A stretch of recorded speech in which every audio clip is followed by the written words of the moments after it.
മലബാർ മേഖല ഓഫീസിൽ ലഭിച്ച +1 സീറ്റിനുള്ള 58,000-ലധികം അപേക്ഷയിൽ നിന്നും 25,000 അപേക്ഷകളാണ് തിരുവനന്തപുരത്തെ ഓഫീസിലേക്ക് കൊണ്ടുപോകുന്നത്. ഇന്നലെ അർദ്ധരാത്രി ഫയലുകൾ മാറ്റുന്നതിനുള്ള ശ്രമം വിവിധ യുവജന വിദ്യാർത്ഥി സംഘടനകൾ തടഞ്ഞു. ഇന്നു രാവിലെ Malappuram MLA P. Ubaidulla executive ഡയറക്ടറുമായി ഫോണിൽ ചർച്ച നടത്തി. ഫയലുകൾ കൊണ്ടുപോകുമെന്ന നിലപാടിൽ ഡയറക്ടർ ഉറച്ചു നിന്നു. ആ ഓഫീസിൽ ആകെയുള്ള 12 കമ്പ്യൂട്ടറാണ്, അതിൽ 8 കമ്പ്യൂട്ടർ തകരാറാണ്. ഇന്നത്തെ കാലഘട്ടത്തിൽ 8 കമ്പ്യൂട്ടർ തകരാറാണെന്നൊക്കെ പറഞ്ഞാൽ അത് നമുക്കത് വിശ്വസിക്കാൻ പറ്റും. ആ ഒറ്റ കാരണം കൊണ്ട് ഓഫീസിലെ ഫയലെല്ലാം കൂടി മലപ്പുറത്ത് തിരുവനന്തപുരത്ത് കൊണ്ടുപോകണം പറഞ്ഞാൽ അതൊരിക്കലും ന്യായീകരിക്കാൻ പറ്റിയ വിഷയമല്ല.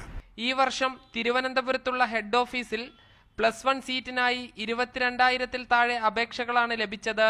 സർക്കാർ എയ്ഡഡ് സ്കൂളുകളിൽ +1 സീറ്റുകൾ മലബാറിലെ ജില്ലകളിൽ ആവശ്യത്തിനില്ല. ഇതുകൊണ്ട് തന്നെ ഓപ്പൺ സ്കൂളിനെ നിരവധി കുട്ടികളാണ് ആശ്രയിക്കുന്നത്. മേഖലാ കേന്ദ്രം മാറ്റുന്നതോടുകൂടി ഓഫീസ് ആവശ്യങ്ങൾക്ക് മലബാറിലെ വിദ്യാർത്ഥികൾ തിരുവനന്തപുരത്തേക്ക് പോകേണ്ടി വരും. ക്യാമറ പേഴ്സൺ ഡാറ്റസ് വേലായുധനൊപ്പം സാജിദ് അജ്മൽ, മീഡിയ 1 മലപ്പുറം.